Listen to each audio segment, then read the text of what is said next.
ഒരിക്കലും ഇത് ഇത് നമ്മൾ ഓരോരുത്തരും അഭിപ്രായം പറയുന്ന പോലെയാണ്.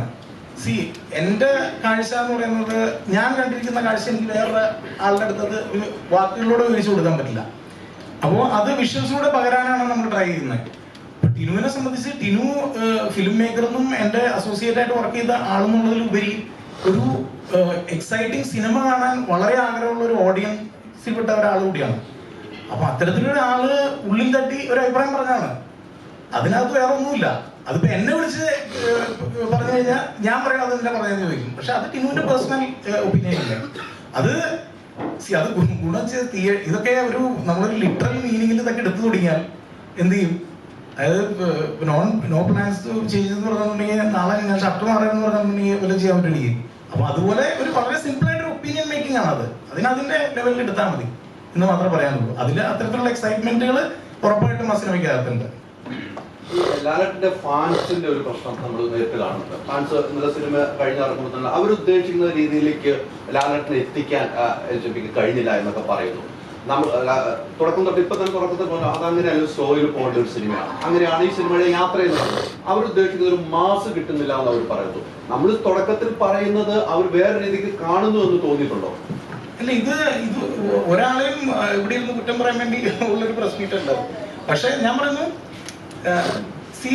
നമ്മൾ ഒരു പോയിന്റിലും പറഞ്ഞിട്ടില്ല ഇത് മാസിയായിട്ട് ഫാൻസിന് വേണ്ടി എടുക്കാൻ പോകുന്ന ഒരു സിനിമയാണെന്ന് ഒരു പോയിന്റിലും പറഞ്ഞിട്ടില്ല. നമ്മൾ കൃത്യതയോടുകൂടി പറഞ്ഞിട്ടുണ്ടായിരുന്നു ഇത് ഒരു അമർചിത്ര കഥാ സ്വഭാവമുള്ള എപ്പിസോഡിക്കലായിട്ടുള്ള ഇവന്റ്സ് ഉള്ള ഒരു യോദ്ധാവിന്റെ യാത്ര ആണ് നമ്മൾ ഫോളോ ചെയ്യുന്നത്. അപ്പൊ കഥയുടെ നരേറ്റീവില് യോദ്ധാവിനൊപ്പം നമ്മൾ ഇടവഴിന്ന് കയറാണ്. ഇടവഴിന്ന് കയറിയും ഓരോ ഇൻസിഡൻസിലും ഉള്ളിലേക്ക് വരുന്ന കഥാപാത്രങ്ങൾ അയാൾ പരിചയപ്പെടുന്നതോടൊപ്പമാണ് ഓഡിയൻസ് പരിചയപ്പെടുന്നത്. അപ്പം അത് ഇത് ഒരു വളരെ സിമ്പിൾ ലൈനിൽ കൂടെ കൊണ്ടുപോകുന്ന ഒരു സ്പേസ് മാത്രമാണ്. അപ്പൊ എന്താണ്, അയാള് ജയിച്ച് അയാളുടെ വിജയങ്ങളുടെ കൊടുമുടിയിൽ നിൽക്കുമ്പോഴാണ് ഐഡന്റിഫൈ ചെയ്യുന്ന ബേസിക്കലി എന്താണ് ബീറ്റ് ചെയ്യേണ്ടത് സ്വന്തം മനസ്സിനെയാണ്. ബേസിക്കലി അത്ര സിമ്പിൾ ആയിട്ടുള്ള ഒരു ലൈനാണ് നമ്മൾ ഫോളോ ചെയ്തിരിക്കുന്നത്. അപ്പൊ ആ ഇവന്റിനെ എന്താ പറയാ, ഒരു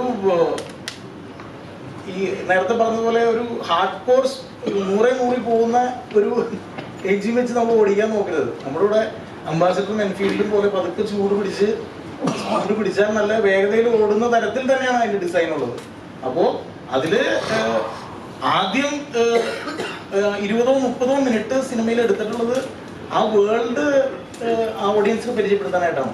കാരണം അത് പരിചയമായില്ലെങ്കിൽ നമുക്ക് ഭയങ്കര ബുദ്ധിമുട്ടായിരിക്കും പിന്നെ കൊടുക്കുന്നത്. അപ്പൊ അതോടൊപ്പം സിനിമയുടെ വേഗതയും കൂടുന്നുണ്ട്.